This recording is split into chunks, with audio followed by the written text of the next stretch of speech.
अस्सलाम वालेकुम। उम्मीद करता हूँ कि आप सब खैरियत से होंगे।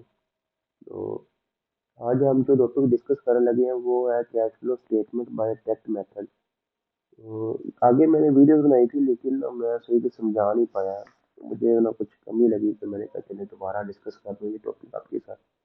इसमें सिर्फ ना मैं जो इसका cash flow from operating activities है ना आपसे अब वही सिर्फ डिस्कस करूंगा। क्योंकि बाकी तो एज इट इज सेम होता है डायरेक्ट इनडायरेक्ट मेथड में, सिर्फ जो ऑपरेटिंग एक्टिविटीज में फर्क होता है। तो ऑपरेटिंग एक्टिविटीज में सिर्फ 4 से 5 चीजें आती हैं। Cash receive from customers, cash paid to suppliers, cash paid for expenses, interest या डिविडेंड अगर दिया हो तो उसकी आ जाती है, नहीं तो इनकम टैक्स की और नॉन कैश आइटम्स की आ जाती है। अब जो कैश रिसीव फ्रॉम कस्टमर है ना, इसको कैसे फाइंड आउट किया जाता है? इसके लिए जो फार्मूला है वो net sales and account receivables है। नेट सेल्स की वैल्यू जो है वो हमें मिलती है जो इनकम स्टेटमेंट होती है वहां से, और जो अकाउंट रिसीवेबल है ये जो ऊपर ट्रायल बैलेंस दिया होता है वहां से मिल जाती है इसकी अमाउंट। अब इनको आपस में करना क्या है? जो अकाउंट रिसीवेबल है ये आप याद रखें ये हमारा करंट एसेट है। अब जो पहली एंट्री है कैश रिसीव फ्रॉम कस्टमर की, अगर इसमें करंट एसेट में कमी होगी तो हम इसको ऐड करेंगे, अगर इजाफा होगा तो इसको हम सब्ट्रैक्ट करेंगे। मिसाल के तौर पर अगर हम क्वेश्चन 15.7 देखते हैं तो नेट सेल्स हमें इधर से मिल जाती है 600, और अकाउंट रिसीवेबल में हुआ डी डिक्रीज 10,000, कमी हुई है। तो जैसे मैंने बताया था कमी होगी तो अकाउंट रिसीवेबल को हम प्लस करेंगे, यहाँ प्लस करना है या माइनस करना। 600 + 10, 610 आ गया। ये आपका क्लियर हो गया। अब जो है ना नेक्स्ट सेकंड और थर्ड एंट्री इसका सिस्टम उल्टा है। कैश पेड टू सप्लायर्स और कैश पेड फॉर एक्सपेंसेस, इसका सिस्टम ना उल्टा है। वो किस तरह उल्टा है वो आपको मैं बताता हूँ। इसमें जो कैश पेड टू सप्लायर का फॉर्मूला है वो है CGS inventory and account payable. CGS के अंदर प्लस माइनस करनी है इन्वेंट्री और प्लस माइनस करना है अकाउंट पेबल, यहाँ प्लस होना है या माइनस होना है। तो अब इन्वेंट्री ये भी हमारा करंट एसेट है लेकिन यहाँ सिनेरियो चेंज हो गया। यहाँ अगर करंट एसेट में कमी होगी तो सब्ट्रैक्ट कर देंगे, अगर करंट एसेट में इजाफा होगा तो ऐड कर देंगे। इधर सिनेरियो हो रहा है, इधर सिनेरियो चेंज हो गया।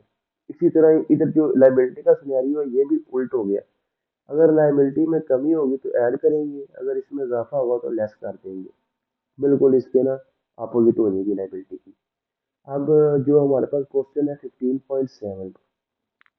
हाँ, एक बात और याद रखिएगा, जो हम करते हैं इनडायरेक्ट मेथड उसमें हमारे पास सिनेरियो ये होता है कि हम एसेट में जब कमी होती है वो ऐड कर लेते हैं, एसेट में इजाफा होता है तो वो माइनस कर लेते हैं, और लाइबिलिटी में जब कमी होती है वो माइनस कर देते हैं, लाइबिलिटी में जब इजाफा होता है वो ऐड कर देते हैं। अब आप ये याद रखिएगा जो डायरेक्ट मेथड की सेकंड और थर्ड एंट्री है ना इसमें जो दोनों काम उल्ट हो जाने हैं, फिर आपको ना मसला नहीं आएगा, आपका क्वेश्चन बिल्कुल ठीक हल हो जाएगा। सिर्फ ये छोटा सा स्टेप आपने याद रखना है। सेकंड और थर्ड स्टेप के अंदर ना आपने इसको इस रूल को चेंज कर लेना है। बाकी ये भी यही यहाँ पे भी रूल वही रहेगा, नीचे भी रूल वही रहेगा, सिर्फ यहाँ चेंज होगा। अब सीजीएस 15.7 से सीजीएस ले लेते हैं। सीजीएस है इधर हमारे पास 250,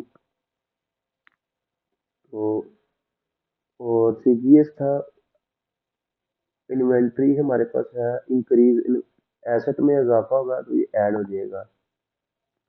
ये देखो 250 + 30 ऐड कर दिया। अब अकाउंट पेबल है लाइबिलिटी, अकाउंट पेबल में इजाफा होगा तो ये लेस हो जाएगा, ये लेस हो गया -20, आंसर आ गया 260।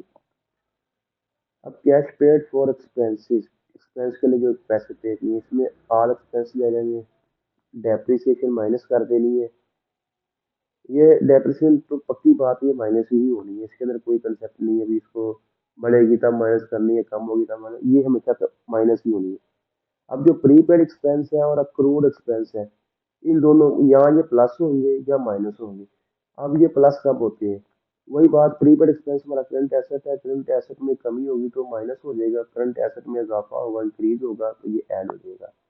लाइबिलिटी में कमी होगी तो ये ऐड हो जाएगा, लाइबिलिटी में इजाफा होगा तो ये सब्ट्रैक्ट हो जाएगा। सेम एज इट इज जो ऊपर है सेकंड स्टेप था वही इसका थर्ड स्टेप की जो है ना करनी है हमने वर्किंग।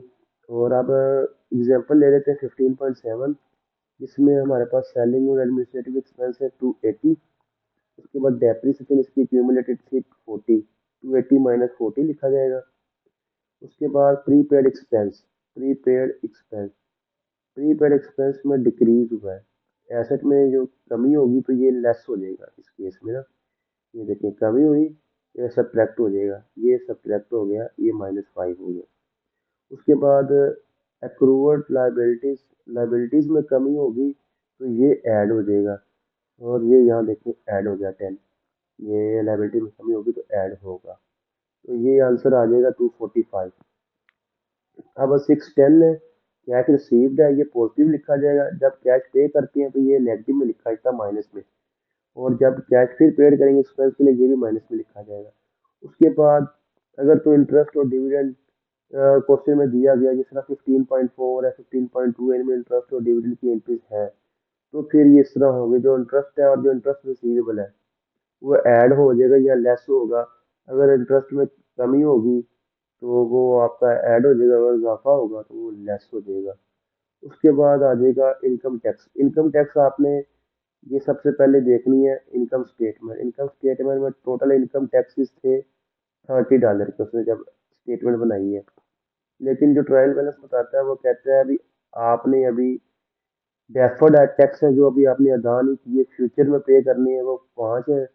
वो टैक्स पेएबल है जो भी आपने, वो भी फ्यूचर में पे करने हैं, वो 10 है। ₹15 का भी टैक्सेस हमने पे नहीं किए हुए, तो इसमें से हमने ये माइनस कर देने 30 में से -5 -10। आंसर जो आएगा ये भी हम माइनस करेंगे, ये क्योंकि हमने पे कर चुके हैं, ये माइनस क्यों करेंगे, क्योंकि ये हम पे कर चुके हैं, यही माइनस में लिखा जाएगा।